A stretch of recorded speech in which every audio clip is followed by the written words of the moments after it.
بسم اللہ الرحمن الرحیم فإن طلقها فلا تحل له من بعد حتى تنكح زوجا غيره فإن طلقها فلا جناح عليهما أن يتراجعا إن ظنا أن يقيما حدود الله وتلك حدود الله يبينها لقوم يعلمون صدق الله وصدق رسوله النبي الكريم۔ سورہ بقرہ کی آیت نمبر 230 کی تلاوت آپ نے سماعت کی۔ ترجمہ سماعت فرمائیں۔ فَإِن طَلَّقَهَا، اگر شوہر 2 طلاقوں کے بعد پھر طلاق دے یعنی تیسری طلاق دے، فَلَا تَحِلُّ لَهُ مِن بَعْدُ حَتَّى تَنكِحَ زَوْجًا غَيْرَهُ، تو اب یہ عورت اس کے لیے حلال نہیں ہے اس کے بعد یہاں تک کہ وہ کسی اور شخص سے نکاح کرے۔ فَإِن طَلَّقَهَا، پھر نکاح کے بعد اگر وہ اس کو طلاق دے دے، فَلَا جُنَاحَ عَلَيْهِمَا، ان پر کوئی حرج نہیں ہے، ان یتراجعا، کہ یہ دوبارہ نکاح کر لیں، ان ظنا ان یقیما حدود اللہ،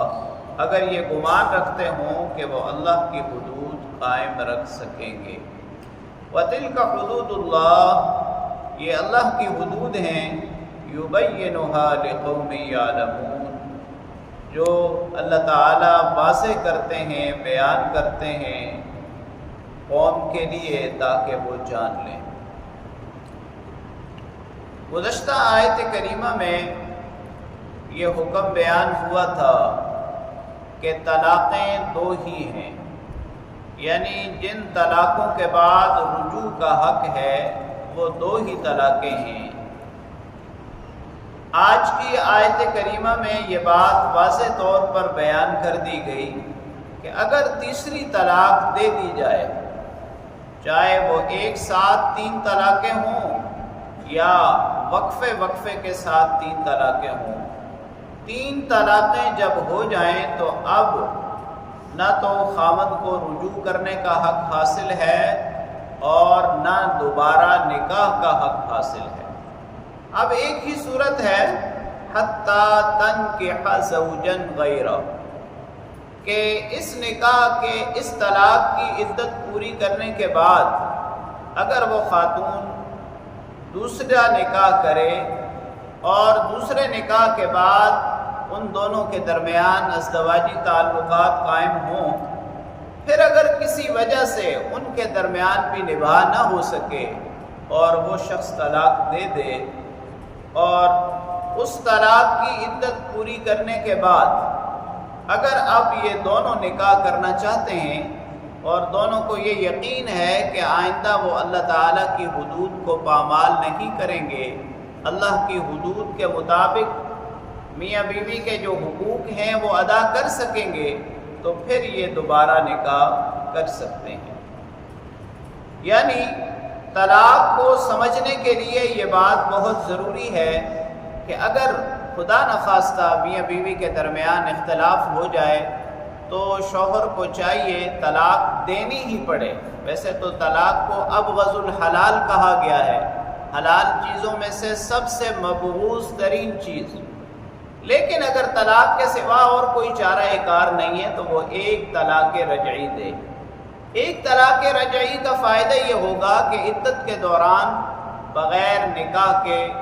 وہ رجوع کر سکتا ہے، یعنی اگر دونوں اس بات پر اتفاق کریں کہ پہلے اختلافات کو بھول کر اللہ تعالیٰ کی حدود کو قائم کرتے ہوئے میاں بیوی کے حقوق کا خیال رکھتے ہوئے اب ہم زندگی گزاریں گے، تو پھر رجوع کر لیں۔ دوسری طلاق بھی خدا نخواستہ کسی وجہ سے دی تو پھر بھی اس کو رجوع کا حق حاصل ہے، اور ایک طلاق یا 2 طلاق کے بعد اگر عدت گزر جائے تو عدت گزرنے کے بعد اب بغیر نکاح کے رجوع تو نہیں ہے، لیکن البتہ نکاح کے ساتھ دوبارہ وہ آپس میں مل سکتے ہیں۔ لیکن جب طلاق تیسری واقع ہو جائے تو اب نکاح کا راستہ بھی ختم ہو گیا ہے۔ اب ایک ہی صورت ہے کہ عدت گزرنے کے بعد کسی دوسرے شخص سے خاتون نکاح کرے اور اس نکاح کے بعد خدا نخواستہ ان کا نباہ نہ ہو، وہاں طلاق ہو جائے، اور پھر اس کی عدت پوری کرنے کے بعد دوبارہ یہ آپس میں نکاح کر سکتے ہیں۔ آخر میں اللہ کریم نے پھر فرما دیا کہ یہ اللہ کی حدود ہیں،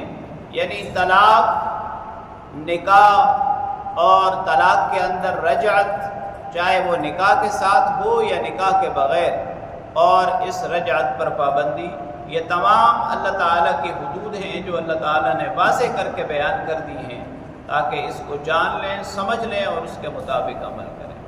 اللہ کریم سے دعا ہے اللہ تعالیٰ ہمیں دین سیکھ کر، سمجھ کر اس پر عمل کرنے کی توفیق نصیب۔